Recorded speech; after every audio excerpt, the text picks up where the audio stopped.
Hello everyone, welcome to Bluebell online study. Friends, आज हम 11 से 17 अक्टूबर 2023 हिमाचल प्रदेश गिरिराज साप्ताहिक न्यूज़पेपर में जो क्वेश्चंस पूछे गए थे उनको डिटेल्स में डिस्कस करेंगे। ये वीडियो बहुत ही ज़्यादा इंपॉर्टेंट है क्योंकि हम सभी जानते हैं कि गिरिराज साप्ताहिक न्यूज़पेपर कितना ज़्यादा इंपॉर्टेंट है हिमाचल प्रदेश के सभी गवर्नमेंट एग्जाम्स के लिए। भारत के महान्यायवादी की नियुक्ति से संबंधित अनुच्छेद कौन सा है? इसका आंसर है अनुच्छेद 76। अनुच्छेद 76 और अनुच्छेद 78 भारत के अटॉर्नी जनरल से संबंधित है। भारत का अटॉर्नी जनरल देश का सर्वोच्च कानून अधिकारी होता है।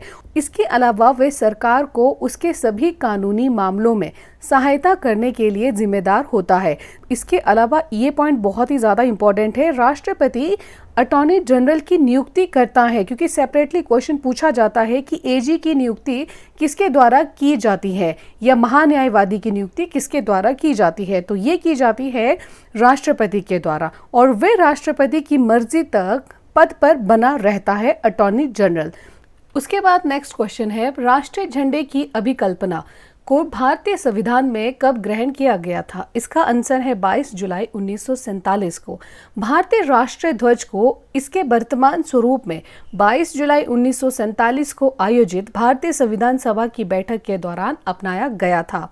उसके बाद नेक्स्ट क्वेश्चन है, ओजोन परत पृथ्वी से कितनी ऊंचाई पर स्थित है? इसका आंसर गिरिराज साप्ताहिक न्यूज़पेपर के अकॉर्डिंग है 20 किलोमीटर। इसके आंसर को एक बार आप खुद से भी रीचेक कर लीजिएगा। उसके बाद नेक्स्ट क्वेश्चन है, चेचक के टीके का आविष्कार किसने किया था? इसका आंसर है एडवर्ड जेनर ने। एडवर्ड जेनर चेचक टीके के आविष्कार के रूप में जाने जाते हैं। इसके अलावा एडवर्ड जेनर को इम्यूनोलॉजी का पिता भी कहा जाता है। नेक्स्ट क्वेश्चन है, अंतर्राष्ट्रीय चावल अनुसंधान संस्थान का मुख्यालय कहाँ पर स्थित है? इसका आंसर है फ्रेंड्स मनीला और ये स्थित है फिलीपींस में। अंतर्राष्ट्रीय चावल अनुसंधान संस्थान मनीला फिलीपींस में स्थित है और इसे स्थापित किया गया था 1960 ईस्वी को।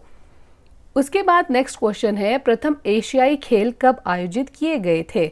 इसका आंसर है 4 मार्च 1951 में। थोड़ी डिटेल्स जान लेते हैं। पहले एशियाई खेल जिसे 4 से 11 मार्च 1951 के बीच में नई दिल्ली में आयोजित किया गया था।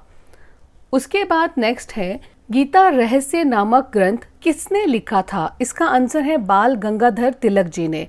श्रीमद् भगवत गीता रहस्य, जिसे गीता रहस्य या कर्मयोग शास्त्र के नाम से जाना जाता है, तो ये तीनों ही नाम याद रखना है। गीता रहस्य को कौन कौन से नाम से जाना जाता है? सबसे पहले तो श्रीमद् भगवत गीता और इसके अलावा गीता रहस्य और इसके अलावा कर्मयोग शास्त्र, ये तीनों ही नाम है गीता रहस्य के। 1915 ईस्वी में भारतीय समाज सुधारक और स्वतंत्रता कार्यकर्ता बाल गंगाधर तिलक जी के द्वारा ये ग्रंथ लिखी गई थी। उसके बाद नेक्स्ट क्वेश्चन है, प्रिंस ऑफ बिल्डर के नाम से किस मुगल शासक को जाना जाता है? इसका आंसर है शाहजहां। यहाँ से क्या क्लियर हो गया कि प्रिंस ऑफ बिल्डर के नाम से कौन सा मुगल शासक जाना जाता है? शाहजहां। इसके अलावा समुद्रगुप्त को नेपोलियन ऑफ इंडिया के नाम से जाना जाता है। तो ये दोनों ही पॉइंट्स बहुत इंपॉर्टेंट है। प्रिंस ऑफ बिल्डर शाहजहां को बोला जाता है, नेपोलियन ऑफ इंडिया के नाम से समुद्रगुप्त को जाना जाता है। उसके बाद नेक्स्ट क्वेश्चन है, पार्क चिक ग्लेशियर किस जिले से संबंधित है? इसका आंसर है लद्दाख। पार्क चिक ग्लेशियर जो कि जास्कर हिमालय के ऊपरी सिंधु सुर उप बेसिन में स्थित है और लद्दाख के कारगिल जिले से होकर ये बहता है। नेक्स्ट क्वेश्चन है, हिमाचल प्रदेश सरकार ने आपदा राहत के लिए कितने का पैकेज जारी किया है? इसका आंसर है 4,500 करोड़ रुपए। थोड़ी डिटेल्स जान लेते हैं। हिमाचल प्रदेश की सरकार की ओर से 4,500 करोड़ रुपए का जो पैकेज है वो जारी किया गया है, जिसमें 750 करोड़ रुपए विशेष राहत पैकेज में और 1,000 करोड़ रुपए मनरेगा के तहत खर्च होंगे। उसके बाद नेक्स्ट क्वेश्चन है, शिमला फ्लाइंग फेस्टिवल किस स्थान पर आयोजित किया गया? इसका आंसर है जुंगा और ये स्थित है शिमला में। हिमाचल प्रदेश के डिस्ट्रिक्ट शिमला में पर्यटकों को आकर्षित करने के लिए जुंगा में 12 अक्टूबर से लेकर 15 अक्टूबर तक शिमला फ्लाइंग फेस्टिवल का आयोजन किया जा रहा है। शिमला फ्लाइंग फेस्टिवल में देश विदेश के जाने माने पैराग्लाइडर्स भी हिस्सा लेंगे। उसके बाद नेक्स्ट क्वेश्चन है भारतीय कबड्डी टीम की कप्तान जिनका नाम है रितु नेगी, ये हिमाचल प्रदेश के किस जिले से संबंधित है? इसका आंसर है सिरमौर। भारतीय महिला कबड्डी टीम की अगुवाई करने वाली रितु नेगी जी हिमाचल प्रदेश के डिस्ट्रिक्ट सिरमौर के शिलाई की रहने वाली है। उसके बाद नेक्स्ट क्वेश्चन है हिमाचल प्रदेश के साथ किस देश की सीमा लगती है? इसका आंसर है तिब्बत। नेक्स्ट क्वेश्चन है विश्व जल दिवस कब मनाया जाता है? इसका आंसर है 22 मार्च को। विश्व जल दिवस हर साल 22 मार्च को मनाया जाता है और विश्व जल दिवस मनाने का उद्देश्य यही है कि सभी देशों में स्वच्छ एवं सुरक्षित जल की उपलब्धता को सुनिश्चित करवाई जाए। और इसके अलावा विश्व जल दिवस मनाने का मोटो ये भी है कि जल संरक्षण के महत्व पर भी ध्यान केंद्रित करना है। उसके बाद नेक्स्ट क्वेश्चन है ऊहल जल विद्युत परियोजना किस जिले में स्थापित की गई है? इसका आंसर है मंडी। इसके अलावा कुछ और जल विद्युत परियोजनाएं हैं, उनके बारे में भी डिस्कस कर लेते हैं। जैसे मलाणा परियोजना, ये स्थित है डिस्ट्रिक्ट कुल्लू में। और उसके बाद है केशांग जल विद्युत परियोजना, ये स्थित है डिस्ट्रिक्ट किन्नौर में। और उसके बाद नेक्स्ट परियोजना है गिरी जल विद्युत परियोजना, ये स्थित है सिरमौर में। और इसके अलावा हिमाचल प्रदेश के और भी परियोजनाएं हैं, उनको भी देख लेते हैं क्योंकि इसके साथ साथ में हमारी ये परियोजनाएं रिवीजन भी हो जाएगी।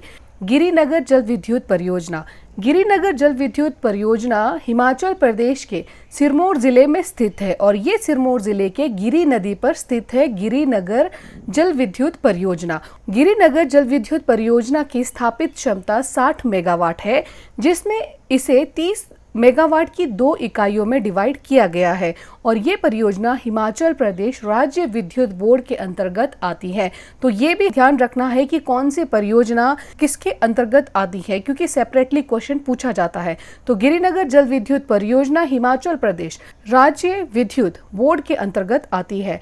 नेक्स्ट परियोजना है विनवा जल विद्युत परियोजना। विनवा जल विद्युत परियोजना की स्थापित क्षमता है 6 मेगावाट और ये परियोजना कांगड़ा जिले के बैजनाथ के पास 3 मेगावाट की 2 इकाइयों में इसे डिवाइड किया गया है। और ये परियोजना पालमपुर से 25 किलोमीटर तथा बैजनाथ से 14 किलोमीटर की दूरी पर स्थित है और इस परियोजना की समुद्र तल से ऊंचाई है 1515 मीटर। उसके बाद नेक्स्ट है संजय जल विद्युत परियोजना। संजय जल विद्युत परियोजना के क्वेश्चंस हमें गवर्नमेंट एग्जाम्स में कई बार देखने को मिलते हैं, क्योंकि संजय जल विद्युत परियोजना एशिया का एकमात्र भूमिगत जल विद्युत परियोजना है और ये हिमाचल प्रदेश के किन्नौर जिले में स्थित है और ये परियोजना हिमाचल प्रदेश के डिस्ट्रिक्ट किन्नौर के भावा नदी पर स्थित है और इसकी क्षमता 120 मेगावाट स्थापित की गई है। जैसे कि अभी हमने डिस्कस किया कि ये परियोजना पूरी तरह से भूमि के अंदर है और ये परियोजना 40 मेगावाट के 3 इकाइयों में डिवाइड किया गया है। नेक्स्ट है लारजी जल विद्युत परियोजना।